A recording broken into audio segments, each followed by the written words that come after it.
Here's a Peter Siegel custom. This is a great one, and we spent a lot of time over a lot of years perfecting what this looks like. Here's the deal.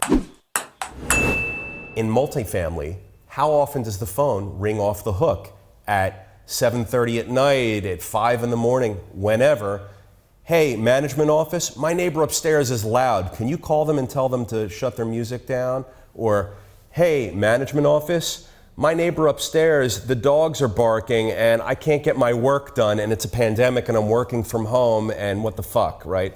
So what's happening here is that you've got one resident making their problem your problem. Now, the resident's gonna say, come on, man, you let me into the apartment, I'm paying your rent, you gotta give me a peaceful and a quiet environment in which to operate. They're not wrong, but they have to understand that there's very little the property owner or manager can do in most cases. If it's loud noise, if it's a party, I mean, there's other ways in the socio-economic environment in which we live to address that. So if I live in a single family detached house and I have a problem with a neighbor, I call the cops, I make a noise complaint. Now, I don't want to do that, right? I want to be a good neighbor.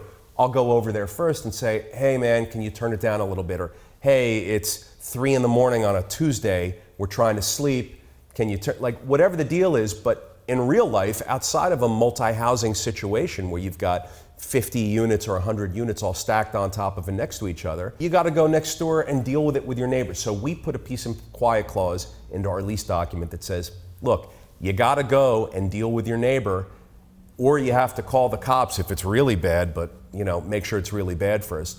But understand that there's very little that we can do in most cases, and we try and spell out what the cases are. If there's an unauthorized pet and someone in the apartment says, hey, my neighbor next door, their dogs are barking, we know immediately if it's an unauthorized pet or not, then it's the property owner's situation, it's the property manager's situation to deal with. For the property manager, if the things that are causing the nuisance are those things which are in your lease document, but for us it's no smoking and pets, like we keep a tight control over the pets and we know who has a pet and who doesn't. But if it's those things, the property management office can step in and try and help.